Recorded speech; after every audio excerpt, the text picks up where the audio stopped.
Malupit tong kakantahin ko. Siguro napakinggan nyo ito sa mga karaoke bar at saka sa mga radyo. Okay?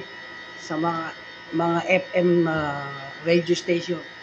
So ito guys, naging hit tong kantang to. Kaya alam kong makaka-relate kayo sa kanta na to. So pakinggan nyo lang. Stay put lang kayo dyan.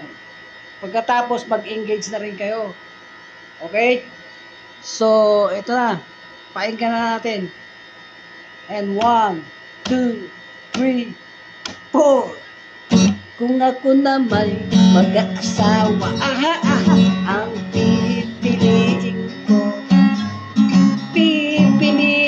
ko, anak ng mangingisda, sisid siya, sisid ako, sisiran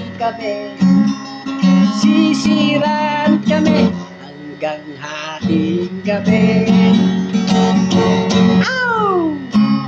Okay, thank you, follow po mo.